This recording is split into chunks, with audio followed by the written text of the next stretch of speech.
Nós chegamos a Gênesis 29. Gênesis 29.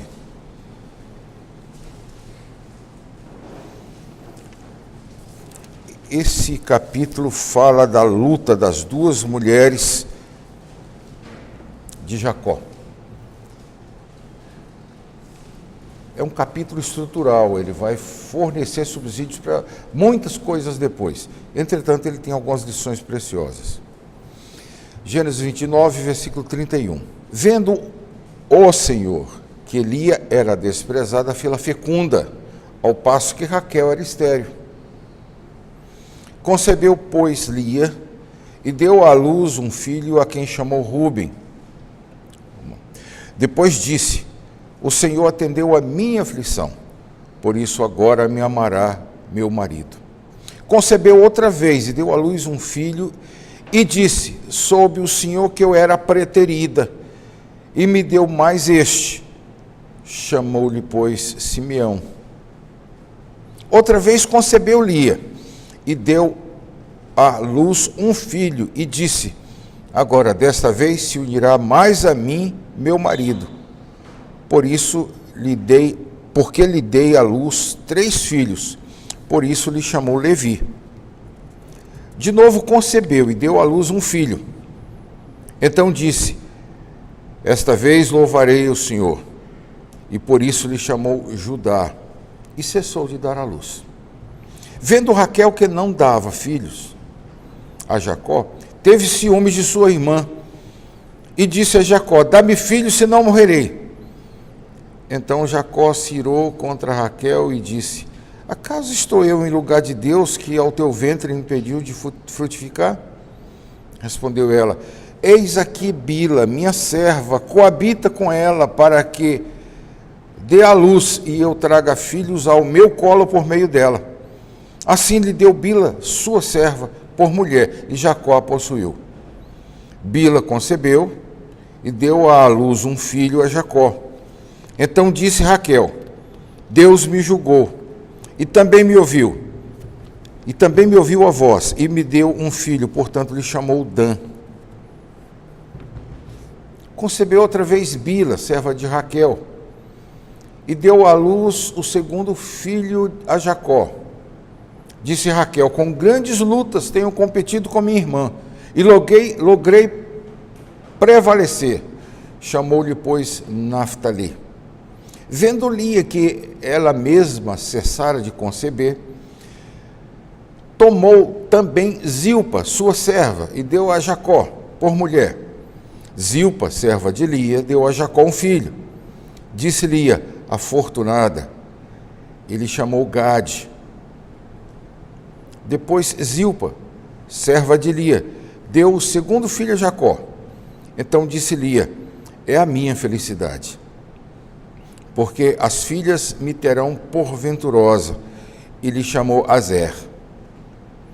Foi Ruben nos dias da ceifa do trigo, e achou mandrágoras no campo, e as trouxe a Lia, sua mãe. Então disse Raquel a Lia: dá-me das mandrágoras de teu filho. Respondeu ela: achas pouco me teres levado o marido, tomarás também as mandrágoras de meu filho? Disse Raquel: ele te possuirá esta noite em troco das mandrágoras do teu filho. À tarde, vindo Jacó do campo, saiu-lhe ao encontro Lia e lhe disse: esta noite me possuirás, pois eu te aluguei pelas mandrágoras de meu filho. E Jacó naquela noite coabitou com ela. Ouviu Deus a Lia. Ela concebeu e deu à luz o 5º filho. Então disse Lia: Deus me recompensei, porque dei a minha serva ao meu marido, e chamou-lhe Issacar. Lia, tendo concebido outra vez, deu a Jacó o 6º filho, e disse: Deus me concedeu excelente dote, desta vez permanecerá comigo meu marido, porque lhe dei 6 filhos, e chamou-lhe Zebulon. Depois disso, deu à luz uma filha, e lhe chamou Diná. Lembrou-se Deus de Raquel, ouviu-a, e a fez fecunda. Ela concebeu, e deu à luz um filho, e lhe disse: Deus me tirou o meu vexame. E lhe chamou José, dizendo: dê-me o Senhor ainda outro filho. Tendo Raquel dado à luz a José, disse Jacó a Labão: permite-me que eu volte ao meu lugar e à minha terra. Dá-me os meus filhos e as minhas mulheres, pelas quais eu te servi, e partirei, pois tu sabes quanto e de que maneira te servi. Meus irmãos, uma pequena observação antes disso. Vocês têm acesso às ferramentas do hebraico. Estudem cada um dos filhos e compare o nome que as mães colocam nos filhos. Vocês vão ver que está extremamente relacionado com a situação. Por exemplo, a Lia, que ela coloca Dan, Deus me julgou, uma das servas, que Lia coloca, Bila, dá um filho, e Lia lhe coloca Dan, ele julga, me perdoe, serva de Raquel, o primeiro filho da serva de Raquel é Dan, que significa julga. Mais tarde, por competição, a mãe vai ter uma filha e coloca o nome de Diná, que é o feminino. É o feminino de Dan, Diná. Está muito ligado, e é muito interessante você conceber que pelos filhos as duas irmãs brigavam. E a briga começou porque Jacó trabalhou 7 anos por Raquel. Na noite, o seu sogro embebedou, é o contexto, e quando ele acordou de manhã estava com Lia. Ele reclamou e disse: não, na minha casa não se faz assim, primeiro vai o primogênito. Lembram do que Jacó tinha feito com seu irmão? Passado a perna no seu irmão? Na minha casa vai o primogênito. E ele teve que ficar com a mais velha e trabalhar mais 7 anos pela mais nova. Só que, pelo jeito, ele não teve nenhum contato com a mais velha. Queria só a mais nova. E Deus vai agir. Reparem que é o nome sagrado, pactual do Senhor, no versículo 31. Vendo o Senhor que Lia era desprezada, fê-la fecunda. A briga de duas mulheres para ter mais estabilidade aos olhos dela diante de seus maridos. Primeiro, a gente pode ver que são mulheres que não confiam naquilo que Deus prometeu. São mulheres que acham que vão se unir a seus maridos por dar-lhe filhos. A gente sabe muito bem que não é assim que funciona. Nós vamos ver na história de Samuel o quanto Elcana amava mais a mãe de Samuel do que a outra esposa. É claro que em tudo isso há a desgraça da poligamia. Quando Deus criou um casal. Não criou um homem e 2 mulheres, criou um casal. E Jesus diz: no princípio foi assim. Meus irmãos, outra coisa que nós vemos muito claramente aqui é que a rivalidade dessas irmãs traz desunião dentro da própria família e consequências funestas. Mais tarde, um pouquinho, Diná será estuprada com 13, 14 anos. O estupro de Diná leva Simeão e Levi, filhos da mesma mãe, filhos de Lia, a entrarem numa cidade e matarem todas as pessoas que estavam na cidade. Moisés cria que todos os siquemitas haviam sido exterminados lá, mas nós vamos ver no livro dos Juízes que eles reaparecem. É óbvio que foram mortos os que estavam lá na cidade. Repare que a matança dos siquemitas, na hora de abençoar seus filhos, Jacó pronuncia uma verdadeira maldição contra Simeão e Levi. Simeão, nós não vamos mais encontrar muitas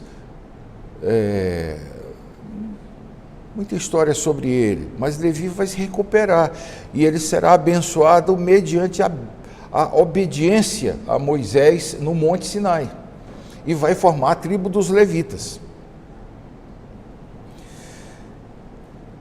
Outra coisa curiosa é que a tribo de Dan, a última vez que você escuta falar dela é nos Juízes, livro dos Juízes. Depois disso você não escuta mais. E, inclusive, na lista de tribos que aparece lá no Apocalipse, ela não aparece. Não aparece a tribo de Dan. Alguns comentaristas antigos, alguns pais da igreja achavam que da tribo de Dan virá o anticristo. É claro que é especulação. É que ela estaria ainda por aí, mas incógnita. É especulação pura, não há base para isso. Só sei de uma coisa, ela desaparece. Benjamim, o mais novo, filho de Raquel, aliás, não vai ser o mais novo, depois de José. Benjamim vai dar o primeiro rei a Israel, que é Saul. Mas antes de Saul, Benjamim vai provocar, na época dos Juízes, uma verdadeira guerra civil. Vocês devem se lembrar do levita e sua concubina, em que ele, benjamita, depois que a mulher é estuprada, ele esquarteja a mulher e manda, não esquarteja, ele divide em 12 e manda cada pedaço para cada tribo. E as tribos se juntam e quase acabam com os benjamitas. Quase acabam com eles. A única guerra civil que nós vemos no Velho Testamento é essa. Rúben, o mais velho, ainda quando eles peregrinavam por aquela região, pouco antes da vinda de José, Rúben vai cometer um incesto,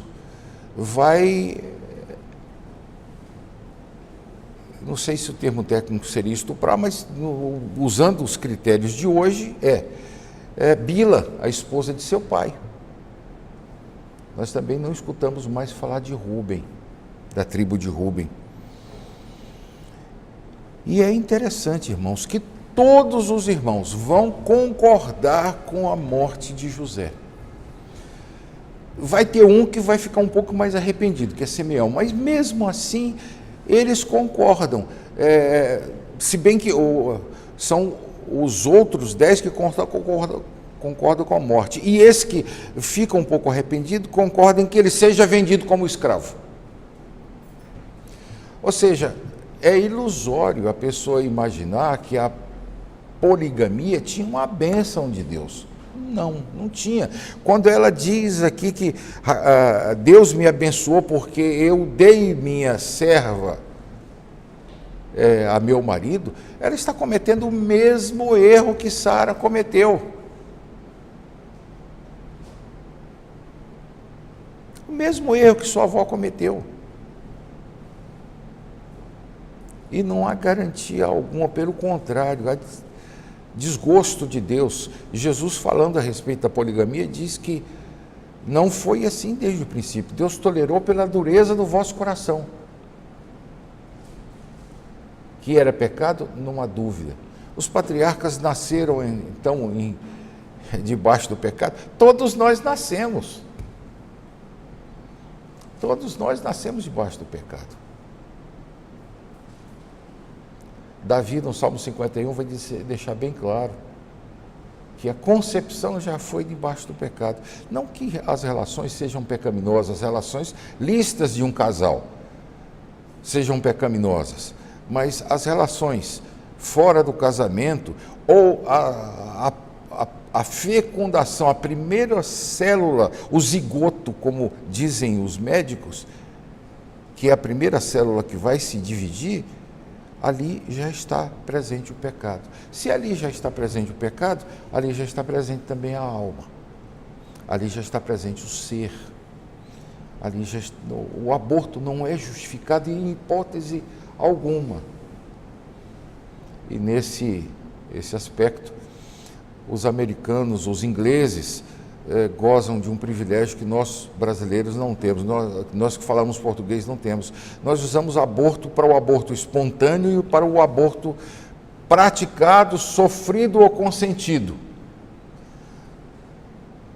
No inglês, o aborto espontâneo é miscarriage, é simplesmente uma má condução.